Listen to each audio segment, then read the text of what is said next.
Chapter 1. The Red Dust and the Chrome Bumper. The colony of New Orizaba didn't just have a class divide, it had a chronological one. On the spires of the upper rim, the ultra-techs lived in the year 4000, surrounded by hard light furniture, life-extending nanites, and gravity-defying gardens. But down in the basement, where Lane lived, it was 1998 with better batteries.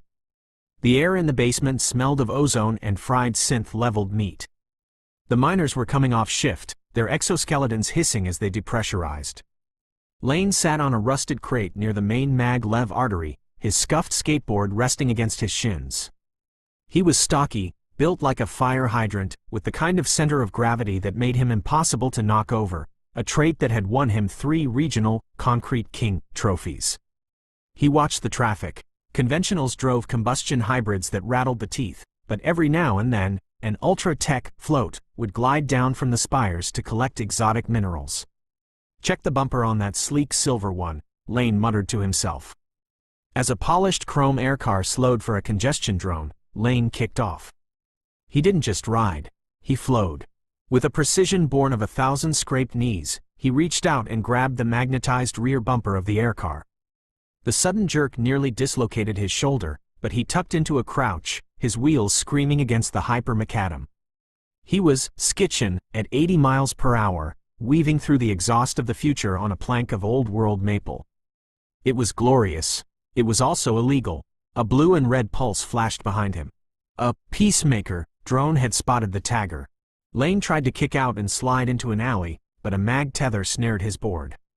He went down hard, tumbling into the red dust, the silver aircar disappearing into the clouds without ever knowing he was there. Chapter 2. The Judge's Twisted Mercy. The courtroom was cold. Judge Vane sat behind a desk made of real oak, a sign of terrifying wealth.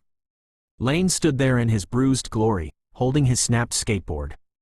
Vandalism, reckless endangerment, and skitching on a high-caste vehicle, the judge read, his voice bored. "You're guilty, Lane. You know it.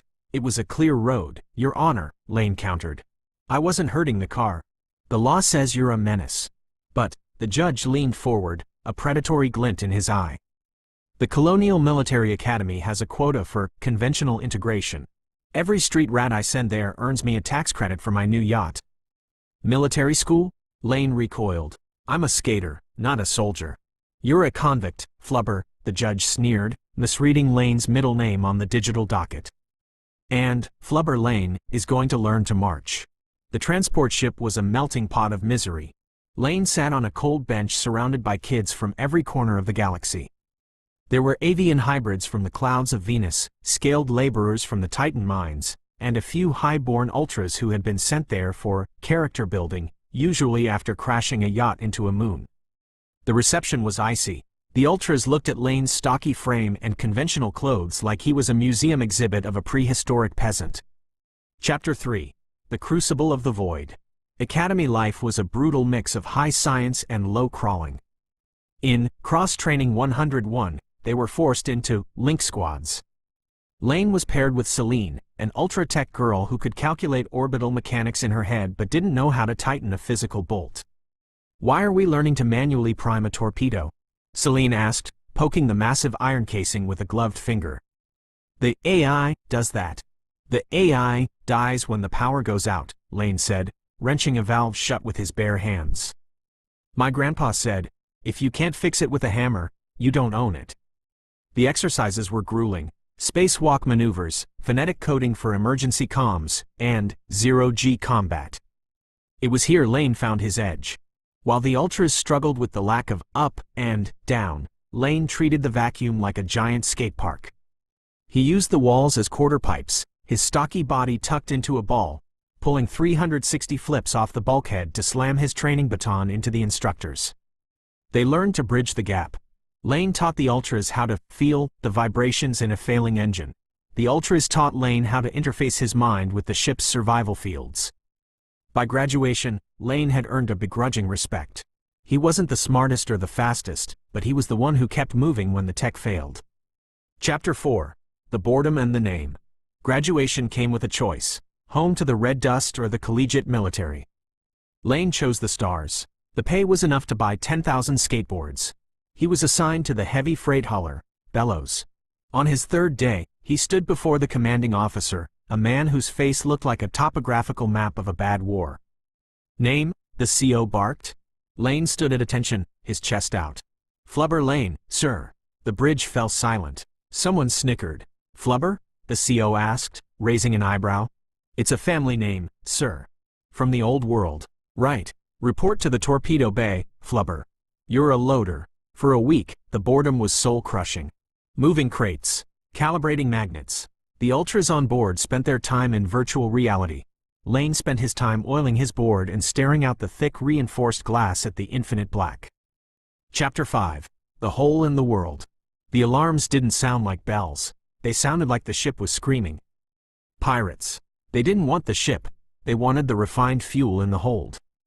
A series of photon bursts rocked the Bellows.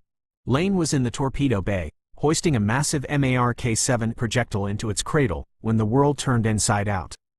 A direct hit from a pirate boarding spike tore a 15-foot jagged maw in the side of the hull. The decompression was instantaneous. Whoosh! Atmospheric vents failed. Survival fields flickered on. Personal bubbles of air and force feedback, as Lane and a dozen other soldiers were sucked out into the void. It was the ultimate nightmare. Space-locked. You don't die instantly. You float in your little bubble, staring at the stars, for a week until the oxygen scrubbers quit. Lane tumbled, the ship shrinking away. Near him, Celine was spinning wildly, her ultra-tech suit malfunctioning, her screams silent in the vacuum. Then, Lane saw it. A MARK-7 torpedo had been sucked out with them. It was drifting 300 yards away, its autopilot deactivated, glowing a dull, menacing red. Chapter 6. The Torpedo Rider. Lane didn't panic. He saw the torpedo as a moving handrail. Using the small thrusters on his suit, he kicked off a piece of floating debris, a classic wall plant. He drifted, arms outstretched. The torpedo was rotating. Every turn seemed to take an hour. Clang! He caught the tail fin. He hauled himself up the cold metal body, his fingers finding the manual override panel he'd learned to fix back in school. He ripped the wires out and hot-wired the gravity drive. Suddenly, the torpedo roared to life. It didn't have a seat. It wasn't meant for passengers. Lane gripped the casing like it was the most dangerous skateboard in the galaxy. He ignited the drive and pushed. He rode the torpedo like a stallion, weaving through the dark. He swung by Celine, grabbing her harness and hauling her onto the back of the missile. One by one, he skitched through the void, picking up the floating soldiers until 7 people were clinging to the back of a live weapon. The pirates were closing in. Their ships were sleek, fast, and confused. They saw a torpedo moving in a non-linear, erratic trajectory. It wasn't homing, it was carving. Lane was using his center of gravity to tilt the missile, pulling hard ollies over incoming laser fire. The distraction worked. The Bellows crew used the opening to stabilize their turrets and unleash a barrage that sent the pirates reeling. Chapter 7. The Final Risk. Lane pulled the torpedo into the flight bay, the heavy mag curtains hissing shut behind them. The survivors fell off the back, gasping, weeping, their survival fields collapsing. Lane jumped off, his knees buckling. As he landed, his foot caught a jagged piece of metal, a flap of the torpedo's internal casing. Tick, tick, tick. The impact or the friction had armed the fuse. The digital readout on the nose began a 10-second countdown. "Get back!" Lane screamed. The hangar was full of wounded. The bay doors were jammed half open. If that torpedo blew now, the Bellows was gone. Lane looked at the fleeing pirate ship in the distance, visible through the gap in the doors. He looked at his hands. He kicked the torpedo toward the door, but it was too heavy. He did the only thing a skater could do. He jumped back on. He slammed the throttle to full and aimed the nose at the gap. The torpedo surged forward. Lane intended to jump off at the last second, but his sleeve snagged on a cooling vent. He was dragged out into the void again, clinging to the side of a ticking bomb. He saw the pirate ship growing larger. He saw the timer hit 0:03. With a roar of pure defiance, Lane kicked his legs out, using the momentum of the torpedo to swing himself upward. He unhooked his sleeve, his body flying into a high-arching kickflip through the vacuum. The torpedo struck the pirate's fuel port. A blinding white light consumed the horizon. The pirate ship turned into a second sun. Epilogue: The Legend of the Flubber. Back in the hangar, Everyone stood in silence, looking out at the expanding cloud of debris. Celine whispered, "He's gone." Then, a metallic clink sounded from the rafters. High above the hangar floor, near the emergency pressure seals, a stocky figure was swinging from a hydraulic pipe. Lane dropped down, performing a perfect tuck and roll, before landing flat on his face with a wet thud. "Medic," he wheezed. "Many centuries have passed since the Red Sun era. Technology has moved beyond Ultra. We have become beings of light and thought. But every cadet, whether they come from a nebula of wealth or a moon of poverty, must pass the Lane maneuver. They are given a board and a projectile, and they are told the story of the stocky boy with the ridiculous name. They are taught that high-tech is a tool, but conventional humanity, the ability to improvise, to struggle, and to ride the bombs of life with a smile, is the only thing that keeps the void at bay." Flubber Lane died an old man, surrounded by skateboards and medals. He remains the universe's most tragic comedy, a hero who saved the world because he was too stubborn to let go of the bumper.